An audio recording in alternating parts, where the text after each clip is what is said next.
Nous allons parler de smart roaming. Et nous savons tous ici que l'immobilier neuf a été, de tout temps, a toujours été une plateforme d'expérimentation des nouvelles techniques et des nouvelles technologies. Ben là, on est un peu dedans. On est un petit peu dans l'immobilier de demain. On est un petit peu dans l'habitat de demain, dans la maison de demain. Et l'intervenant que nous allons accueillir ce soir, qui nous fait le grand honneur de venir nous présenter ce produit ce soir, n'est ni plus ni moins. Vous avez tous entendu parler de Google Home ou d'Amazon. Ça vous parle ?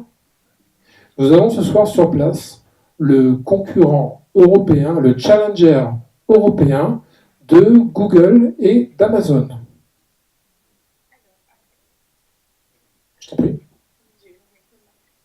Alors, après des débuts dans la communication automobile, il s'est très vite intéressé aux nouvelles technologies et est devenu le pionnier français du machine-to-machine. Son entreprise Nexity s'est vue recevoir de nombreux prix grâce à ses innovations. On peut citer par exemple le CES 2017 Honoré Award dans la catégorie Maison connectée, le French IoT de la Poste, la Coupe du Monde de l'innovation IoT 2016 pour la catégorie Maison connectée et le Grand Prix d'innovation 2015. Il est parmi nous ce soir pour vous présenter la voix et l'intelligence artificielle, une révolution des usages dans l'habitat, Monsieur Olivier Courtade. Olivier.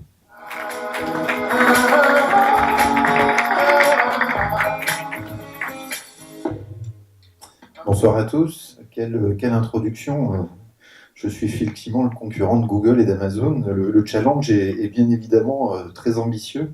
Je vais vous expliquer effectivement comment on arrive à ça. Donc, on est les pionniers de la maison intelligente. Alors, vous êtes nombreux dans l'immobilier à connaître ce qu'on a appelé la domotique pendant très longtemps. Ça fait 27 ans ou 28 ans qu'on parle de la domotique. Et on est à moins de 3% des maisons équipées dans ces solutions, puisque c'est des solutions qui sont en général assez chères, compliquées à installer, compliquées à utiliser. Alors on s'est attaqué à cette idée de pouvoir massifier et faire en sorte que la maison intelligente soit disponible pour tout le monde, et pas simplement en fait pour des gens qui avaient des maisons extrêmement chères. Donc nous on est très intéressés par le mass market grand public. Donc la société est basée à Sophia Antipolis. On est aujourd'hui un peu plus de 35 personnes. Alors vous voyez un certain nombre de marques que vous connaissez. Donc pour ceux qui sont un petit peu bricoleurs, si vous allez chez Castorama, vous avez ce qu'on appelle la Blissbox. La Blissbox est une box domotique connectée à Internet. C'est notre société qui l'avons développée. Et puis voilà, on a un certain nombre de clients qui sont à la fois des opérateurs télécoms, à la fois des assureurs, à la fois des retailers. Et on déploie nos solutions souvent en marque blanche ou en co-branding avec Nexity sur le marché. Alors vous allez voir, on va rentrer un peu dans le détail parce qu'on est innovant, mais vous allez voir que pour être innovant, il faut s'appuyer aussi sur des partenaires technologiques qui sont puissants, forts. Surtout quand on est dans la logique de l'intelligence artificielle. Voilà, c'est un axe important qu'on a pris. Et comme ça vous a été dit tout à l'heure, nos solutions ont été récompensées assez régulièrement. Voilà, quelques exemples aujourd'hui de nos déploiements. Je ne vais pas trop m'attarder en fait sur ces sujets-là.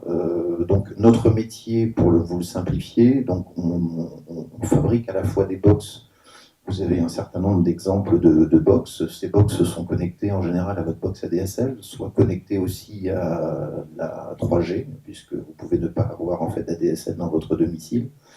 On a intégré un peu plus de 200 types d'accessoires différents qui couvrent l'intégralité des usages dans l'habitat. Donc nous, notre vision, c'est la convergence des usages dans l'habitat et laisser l'utilisateur choisir ce qu'il va vouloir faire de sa solution. Alors, vous savez, quand on parle des usages dans la maison, c'est la sécurité, c'est l'énergie, c'est les automatismes, c'est la lumière, c'est le multimédia. Tous ces sujets-là, il y a quelques années, étaient des sujets qui étaient traités de façon très verticale. Alors vous connaissez un certain nombre de noms qui depuis ont un peu évolué dans leur stratégie, mais si je vous dis Somfy, c'est un acteur qui est extrêmement connu en fait pour les volets roulants, bien évidemment pendant des années. Si je vous parle de Legrand, c'est des gens qui sont connus sur la partie d'électricité, etc. Nous, on est plutôt des enfants de l'Internet et du web, et donc on a décidé de laisser l'utilisateur choisir ce qu'il voulait faire de cette solution. Je vous disais tout à l'heure, la domotique, c'est français, puisque vous savez que les gros players de la maison intelligente sont des acteurs français, donc on a quand même en fait de très bonnes idées en France, puisqu'on peut parler de Legrand, on peut parler de Schneider, on peut parler de Hager, on peut parler de Deltador, qui est un de nos actionnaires d'ailleurs. Et malgré ça, je veux dire, on a du mal à conserver finalement un peu cette propriété en essayant de la faire évoluer vers des nouvelles technologies. Et c'est ce sur quoi on s'est un petit peu tourné. Alors le constat, vous le connaissez. Je suis désolé, toutes mes slides sont en anglais, mais j'espère que ça ne vous pose pas de problème particulier. On a un véritable paradoxe, puisque aujourd'hui, derrière chacune des box que l'on commercialise auprès de nos clients, on a en moyenne 12 accessoires qui sont connectés sur chacune de nos box. Donc on développe bien évidemment des interfaces applicatives qui sont maintenant dans vos poches, qui vous permettent de piloter l'intégralité de ce que vous voulez faire en fait chez vous à distance. Le paradoxe, c'est qu'on vous parle de smart home et vous en entendez parler, j'imagine en tant que promoteur encore, très très très régulièrement. Et malgré tout, moi ce qui m'intéresse, c'est ce qui est écrit en bas, c'est qu'on nous vend des milliards dans les prochaines années, et puis il y a plus de 63% des gens, quand on les interroge, qui disent ne pas très très bien comprendre les bénéfices du smart home. Et ça, c'est une véritable problématique, parce que nous, on a démontré qu'à partir du moment où un client achetait notre box dans le smart home, il continuait de plus en plus, il utilisait de plus en plus en fait sa solution. La vraie problématique, c'est comment on arrive à rentrer chez les gens. Alors nous, pour régler cette problématique-là, on a décidé d'imaginer d'autres choses. On a pris une étude de JFK en Europe et on a regardé quels étaient les produits qui étaient le plus achetés, qui étaient les plus plébiscités par les consommateurs en électronique grand public sur les 3 dernières années.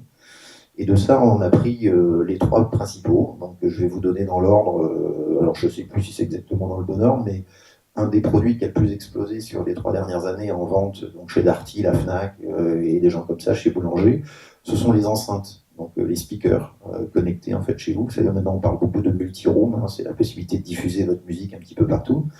Le deuxième produit qui a été énormément plébiscité en linéaire, qui a vraiment beaucoup augmenté, c'est tout ce qui est lighting, tout ce qui est LED, tout ce qui est lumière, etc. Et puis le troisième produit, c'est les caméras. Voilà, les caméras IP, les gens aiment bien voir en fait ce qui se passe chez eux. Donc nous, on a pris ces 3 produits, et puis on a décidé en fait d'intégrer dans ces produits tout notre savoir-faire. Vous allez voir la vidéo.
Voilà, vous voyez, ça fait même le café en fait à la fin.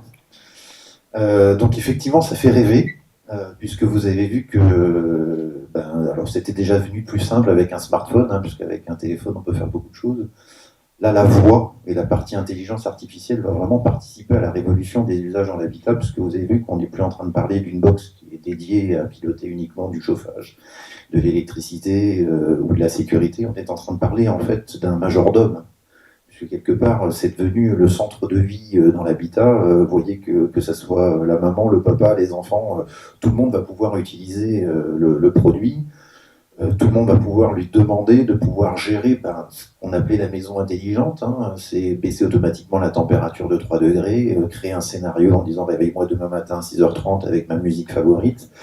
Voilà, donc c'est vraiment l'enjeu en fait de notre innovation, c'est de dire finalement on veut vraiment laisser l'utilisateur choisir. Et vous avez vu que la particularité de notre enceinte, c'est que non seulement vous pouvez rajouter des extensions, donc parmi les extensions, vous ne l'avez pas vu dans la vidéo, mais il y a aussi la possibilité par exemple de rajouter un disque dur, parce qu'on parle de choses extrêmement pragmatiques. On s'est aperçu que tout le monde prend des photos maintenant avec son smartphone et plus du tout avec un appareil photo traditionnel.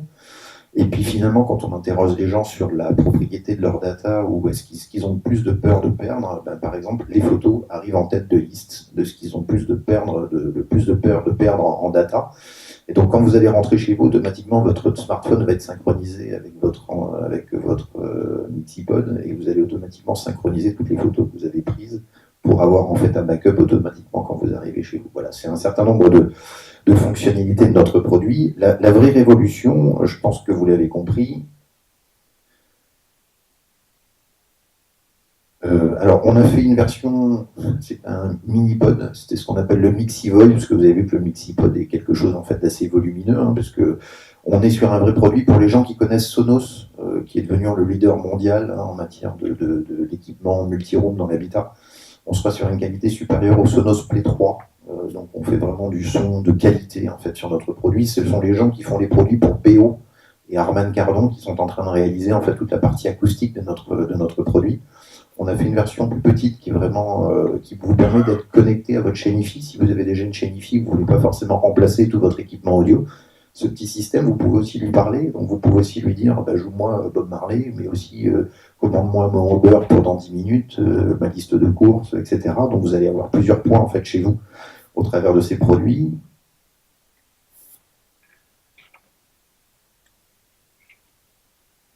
On a mis la même chose dans une lampe, parce que nous on discute à la fois avec des promoteurs immobiliers, mais on discute aussi avec des fournisseurs d'énergie.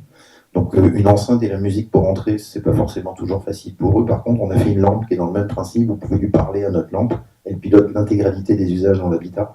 Pour les gens qui connaissent la petite lampe Fatboy, on est exactement dans la même logique, à part qu'elle fait de la musique, vous pouvez l'amener dans le jardin, elle change de couleur en fonction de votre consommation énergétique. Et puis si vous avez un apéro qui dure un petit peu, vous pouvez lui demander de vous commander 4 pizzas pour être livré dans 30 minutes, et tout ça, le service va être géré en fait derrière. Alors, en introduction tout à l'heure, Nicolas parlait effectivement de la compétition avec Amazon. Alors, je vais vous expliquer notre positionnement. On n'est ni Google, on n'est ni Amazon, ni Apple. La particularité par contre, c'est que tous nos clients sont des grands clients corporate, ce sont des assureurs, ce sont des promoteurs immobiliers, ce sont des banques, ce sont des retailers. Et tous ces gens-là ne peuvent travailler ni avec Google ni avec Amazon pour une raison extrêmement simple. C'est qu'ils veulent garder la propriété de leurs clients et la propriété de leurs data. Or, le fait de travailler pour un promoteur, on a des grosses discussions au niveau européen avec des gros promoteurs immobiliers aujourd'hui. Embarquer un Amazon Echo dans le domicile de l'habitat de demain, c'est super bien pour Amazon. Par contre, pour le promoteur, c'est la possibilité de transférer la totalité de son parc client à destination d'Amazon et n'avoir aucun revenu de service lié à ça. Nous, ce qu'on propose, c'est de pouvoir habiller la solution complètement à la marque et à la couleur de notre partenaire et notre promoteur, par exemple notre client corporate, et de venir greffer tous les services. J'entendais des personnes qui discutaient tout à l'heure des accords partenaires qu'il y avait avec la livraison dans les immeubles, pour la réparation, etc. Et l'idée de notre produit, c'est que si vous avez un réseau de partenaires, vous allez pouvoir greffer autour de notre produit et on va pouvoir intégrer par la voix le fait de faire appel à quelqu'un pour une réparation ou par exemple une déclaration de sinistre ou appel à la promotion pour avoir en fait de la livraison, pour avoir en fait plus de services, etc. Donc on peut vraiment personnaliser et customiser l'intégralité de nos produits à la marque et à la couleur, et c'est ce qui fait aujourd'hui vraiment notre positionnement assez unique au niveau international par rapport en fait à Google et à Amazon. Je vais passer vite en fait sur tout ça. Alors comment on a fait tout ça? On a fait ça parce que d'abord on connaît bien notre métier depuis des années, l'innovation et la technologie c'est vraiment notre métier avec mes équipes à Sofia. On s'est surtout appuyé sur un partenaire que vous connaissez qui s'appelle IBM. Vous avez certainement entendu parler de Watson, qui est devenu un petit peu la grosse tendance. Watson, c'est un moteur d'intelligence artificielle, et donc pour nous permettre aujourd'hui de pouvoir faire ce que vous avez vu dans la vidéo et encore beaucoup plus de choses après. On a un partenariat mondial avec IBM qui a été annoncé au CES Las Vegas en 2017. Et donc on a intégré cette technologie de reconnaissance vocale qui est ce qu'on appelle un peu du machine learning, c'est-à-dire que plus vous allez lui parler, plus il va apprendre, et plus il va être en mesure de vous proposer en fait des choses qui sont adaptées à vos usages. D'accord ? Donc on gagne énormément de temps et en efficacité, etc. Vous avez vu dans la vidéo par exemple que la maman demandait combien de temps il fallait pour aller à l'école. Vous pouvez imaginer qu'en ayant appris de vos habitudes, qui ne sont pas partagées, qui restent pas à destination d'Amazon ou d'un Google qui peuvent utiliser ces données, vous l'avez compris, pour la publicité, pour faire des tas de choses. Nous, c'est totalement privé. Ça veut dire que le Mixibot va apprendre au fur et à mesure de vos habitudes de consommation. Il y a des choses que vous n'aurez même plus besoin de lui demander et automatiquement, en fait, il va le gérer pour vous. D'accord ? Donc, on est vraiment dans une solution en fait de confort du quotidien. Voilà, je crois que c'était la dernière slide. Voilà. Est-ce que vous avez des questions sur ces nouveaux, sur ce niveau service, ces nouveaux usages de la maison? Alors, juste une petite question. Est-ce que, par rapport à la domotique traditionnelle que vous connaissez, est-ce que ça, demain matin, c'est quelque chose que vous aimeriez avoir ou pas du tout? On fait complètement fausse route en imaginant ça, ou c'est des choses pour lesquelles vous pensez, vous, déjà, que vous pouvez en avoir besoin, éventuellement vos clients? Alors, je vous ai pas donné le prix, c'est peut-être pour ça que vous hésitez. Parce que quand on parle d'innovation en général, il faut sortir des très très gros billets. Le Mixipod sera commercialisé à 299 €. D'accord ? Et le Mixivoice, le petit que vous avez vu, à 99 €. D'accord ? Donc quand je vous parlais en fait de mass market grand public, oubliez tout ce que vous avez connu dans la domotique où il fallait mettre 3500, 4000, 5000 en fait pour équiper votre maison. Les accessoires qu'on commercialise sont des accessoires aujourd'hui qui coûtent moins de 30 €, qui sont totalement plug and play. Le client peut même les poser tout seul. Nous, on a déjà vendu un peu plus de 20 000 box aujourd'hui et un peu plus de 150 000 accessoires au travers de nos clients. Ce sont nos clients consommateurs finaux qui ont installé la solution tout seul. Nos box parlent, elles changent de couleur. Vous appuyez sur un bouton sur le capteur, c'est reconnu automatiquement. Voilà, donc on est vraiment dans une logique. Vous savez, ce qui fait le succès du mass market grand public, moi on m'a appris ça en économie, c'est 3 facteurs clés. Le prix, facile à utiliser, facile à installer. Voilà. On a focalisé, toutes les équipes travaillent sur ces sujets-là depuis maintenant 7 ans. Donc voilà, vous voyez le résultat aujourd'hui de ce qu'on a réussi effectivement à faire, mais voilà, on est vraiment dans des prix extrêmement agressifs. Oui, on a un showroom, alors qui sont plutôt réservés en fait à nos clients corporate, mais vous êtes les bienvenus. En fait, on peut vous faire des démonstrations complètes. Vous verrez des produits. Malheureusement, ils sont pas connectés parce qu'il y a des petits soucis d'internet en fait ici. Mais vous avez le MixiPod et le MixiVoice, simplement pour vous donner un petit peu, parce que vous pouvez aussi vous poser la question de savoir quand. Donc ces produits sont en industrialisation, donc ils arriveront en fait à la fin du premier trimestre de 2018 en commercialisation sur le marché.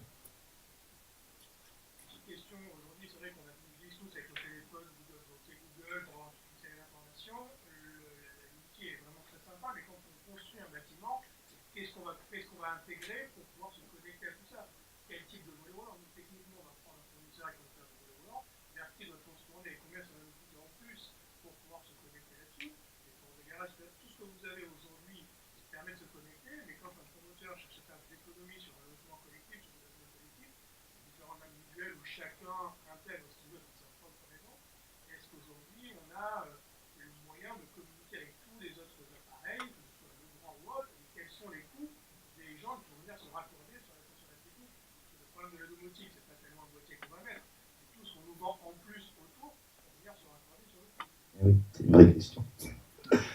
Alors, vous savez pourquoi la domotique ne s'est pas déployée? Je vous ai dit que c'était cher, mais ce n'était pas que le seul problème. L'un des problèmes que vous soulevez est un problème important, c'est la multiplicité des protocoles. Jusqu'à maintenant, chacun des fabricants d'équipements dans la domotique faisait un protocole qui surtout ne pouvait pas communiquer avec l'autre. Deltador a son X3D, Somfy a le sien, Hager a le sien, et surtout c'était un monde qui était totalement en fait hétérogène, on ne pouvait pas en fait mixer. Vous avez vu la tendance sur ces dernières années, vous avez vu qu'il y a des nouveaux protocoles qui sont en fait arrivés, on parle de Zigbee, on parle de Z-Wave, on parle de Thread, je suis désolé, c'est un peu technique, le client final s'en fout, mais nous on est multi-protocole. Alors la question que vous posez, c'est est-ce qu'on est compatible avec un Legrand? Oui, potentiellement. Est-ce qu'on est compatible avec un Deltador, son actionnaire chez nous, donc on supporte le X3D? Est-ce qu'on est compatible avec Somfy? C'est compliqué, mais on peut aujourd'hui piloter des moteurs de volée roulant de Somfy, puisqu'on fournit des micromodules qui permettent de piloter déjà en fait un équipement existant. Alors pour répondre à votre question, nous on fournit une gamme d'accessoires, d'accord, qui sont les nôtres, et qui permettent en fait d'équiper l'intégralité des jugements. Aujourd'hui, on répond par exemple à des très gros appels d'offres de promoteurs en Europe, pour lesquels ils choisissent non seulement notre solution, mais potentiellement aussi une partie de notre équipement, parce que c'est moins cher que ce qu'ils arrivent à trouver ailleurs, et on a à peu près tous les mêmes fabricants made in Asia, sur la partie des capteurs. Maintenant, ce monde des protocoles différents va exploser d'ici 18 à 24 mois, je vais juste vous expliquer pourquoi. Les gens qui jusqu'à maintenant avaient leur environnement extrêmement propriétaire et fermé, pour ne surtout pas communiquer, vous avez des nouveaux players aujourd'hui qui arrivent sur ce marché qui s'appellent Google, qui s'appellent Amazon, et les fabricants d'électronique grand public. Je rappelle juste qu'il y a 4 ans en arrière, quand vous alliez au CES Las Vegas, donc vous savez, le CES Las Vegas, c'est la messe de l'électronique grand public, hein, c'est le plus gros salon mondial. Quand vous alliez au CES Las Vegas, il n'y avait aucun fabricant d'électronique grand public qui présentait une solution sur la maison connectée. Si vous êtes allé là au dernier CES Las Vegas, vous avez un hall entier d'électronique connectée maintenant. Ce qui va se passer, c'est que ces gros players qui s'appellent LG, Samsung, tous les gens que vous connectez quand vous achetez une télévision, eux ne sont pas intéressés aux 2 ou 3% du marché. Et si vous réfléchissez bien, tous les gens qui ont standardisé les protocoles qui sont dans votre maison aujourd'hui ou dans votre poche, ce sont les fabricants d'électronique grand public. Qui a certifié le Wi-Fi, qui a certifié le Bluetooth, qui a certifié l'infrarouge, ce sont les acteurs du monde de l'électronique grand public. Ces gens-là, d'ici à 18 mois, vont mettre tout le monde d'accord. Et soit vous serez en dehors, c'est-à-dire soit vous resterez, si je suis Somfy, en dehors de cette activité en étant propriétaire, et bonne chance, il y a certainement un marché, mais pourquoi pas. Mais la tendance fait que demain matin, 100% des maisons seront équipées en fait d'ici les 5 ans qui viennent. Pour ça, les protocoles propriétaires, c'est fini. Donc les protocoles s'ouvrent. Vous avez vu que dans notre système, on peut rajouter des extensions. Donc l'intérêt de notre solution, c'est qu'on peut proposer à un promoteur, vous avez besoin d'être compatible avec Deltador, on l'est déjà. S'il y a un nouveau protocole qui arrive en fait demain matin, on ne va pas dire au client ah mince, il faut changer la box parce que tout d'un coup c'est plus compatible. Nous dans notre système, c'est le client va avoir en fait 12 ou 15 capteurs déjà équipés qui fonctionnent chez lui et son écosystème. Et s'il y a un nouveau protocole qui arrive demain matin, on vient juste rajouter un petit disque qui va permettre non seulement de conserver ce que l'on a, mais d'amener en fait le nouveau monde des nouveaux capteurs qui vont arriver. Donc nous, on est extrêmement ouverts, vous l'avez compris, on n'est pas dans un environnement fermé, on est au contraire dans une logique d'ouvrir au maximum. Et aujourd'hui, les promoteurs nous demandent de nous rendre compatibles. Après, moi, si un promoteur très important me dit Olivier, il faut être compatible avec Somfy, parce que les capteurs, on va les utiliser de chez Somfy sur la partie des volets roulants, je réponds que c'est tout à fait possible. Il appelle Somfy et que pour ces 50 000 prochains logements, en fait, Somfy doit se rendre compatible avec mon écosystème et vous aurez en fait une extension compatible Somfy. Je n'ai pas de problème avec ça, je pense que Somfy n'aura pas de problème. Voilà, pour répondre à votre question. Mais la tendance va vraiment dans cette logique-là. Je sais qu'aujourd'hui, vous êtes obligé de faire des choix. Quand vous construisez des bâtiments, il faut faire des choix, vous faites des appels d'offres, dire c'est telle solution, telle solution. Nous, ce qu'il faut voir en fait là-dedans, c'est qu'on est vraiment dans une logique où on est plutôt non pas à vouloir rattraper le retard de la maison connectée, mais être capable de se projeter vraiment en fait dans le quotidien des gens avec des tas de services. Et la voix vient complètement révolutionner en fait la façon dont on peut vivre chez soi. Et si vous réfléchissez bien, la voix c'est ce qu'on utilise en fait depuis des millénaires. Et finalement, je ne vois pas pourquoi on faisait des solutions si compliquées dans l'habitat pour pouvoir en fait contrôler sa lumière, son chauffage, etc. Alors qu'il suffit de parler pour être capable de le faire. C'est ce qu'on a fait. Est-ce que vous avez d'autres questions? Oui. Est-ce qu'il existe la possibilité de l'utiliser à distance via une application? Oui, bien sûr. En fait, je vous ai fait un schéma très très raccourci parce qu'il me semble que la voix c'est tellement simple. Donc effectivement, quand vous êtes dans l'habitat, on va considérer que vous pouvez utiliser la voix. Mais on a développé, et ça c'est une particularité de chez nous, on a développé une application unique pour tout gérer. Vous savez que le problème des usages dans l'habitat, vous pouvez avoir une alarme de chez EPS, vous pouvez avoir des volets roulants de chez Somfy, vous pouvez avoir des thermostats chez Legrand. Et puis si vous voulez piloter ça, parce que tous ces gens-là veulent maintenant de plus en plus se connecter, donc, et chacun développe son application. Est-ce que vous imaginez une seule seconde en tant que consommateur que je vais en fait télécharger autant d'applications que je vais avoir en fait d'usage chez moi et piloter des choses? No. Donc nous, ce qu'on a fait, on a développé une seule interface unique. Et dans cette interface-là, vous pouvez gérer vos playlists musicales, votre programme de télévision, la sécurité, l'énergie, les automatismes, le lighting, la météo. Dans une seule application, donc je télécharge l'application en fait, de MidCity et grâce à cette application, je fais tout dans une seule application et surtout, je vais pouvoir créer des scénarios combinatoires entre mes écosystèmes d'électricité, de chauffage, de sécurité. Je vous donne un exemple simple. Prenons un capteur de mouvement. Grâce au web, grâce à la partie intelligence artificielle, un détecteur de mouvement que vous connaissez pour la sécurité, parce que vous savez que le détecteur de mouvement avant tout, c'était quelque chose qui se passe devant, je déclenche une sirène. Nous, ce détecteur de mouvement, on l'a intégré à la fois pour gérer la sécurité, ce qui est bien normal, mais avec le même détecteur, la même application, vous pouvez créer un scénario qui dit s'il n'y a personne dans la pièce pendant plus de 3 minutes, tu baisses la température de 3 degrés, tu éteins toutes les lumières.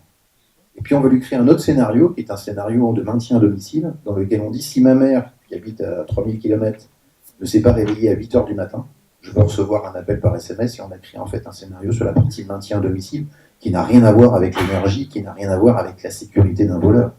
Et tout ça, c'est avec le même détecteur. Simplement parce que l'intelligence maintenant, c'est le cloud, hein, c'est la plateforme de service, et c'est l'utilisateur qui va choisir comment il va vouloir en fait utiliser ce détecteur. Voilà. C'est tout le travail qui a été fait par mes équipes, c'est vraiment essayer de simplifier au maximum et de réduire l'accès au coût, parce que ce qu'on veut, c'est que vous soyez capable effectivement d'acheter nos solutions demain matin, ou qu'une banque soit capable de vous proposer un assistant vocal pour accéder à vos comptes. Vous n'avez pas vu les exemples ici, mais on travaille aujourd'hui sur des très gros projets avec des assureurs et des banques pour faire en sorte que vous puissiez accéder à vos comptes bancaires directement par la voie chez vous. Donner une position, faire un virement. La Banque Postale a annoncé il y a 15 jours le lancement de tout ce qui était accessibilité aux comptes bancaires par la voie. Alors je vous rassure, ça fait déjà plus de 20 ans que ça existe en Suisse.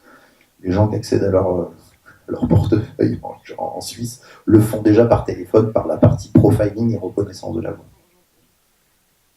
Est-ce que vous mettez à disposition une API pour pouvoir utiliser sur une application propriétaire?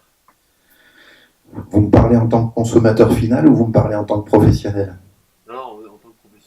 Alors en tant que professionnel, oui bien sûr, puisque comme je l'expliquais, l'idée c'est de venir proposer à tous les professionnels qui sont intéressés par nos solutions de customiser les choses en fonction de leurs services ou des partenaires qu'ils peuvent avoir. Donc oui, ça c'est notre métier tous les jours.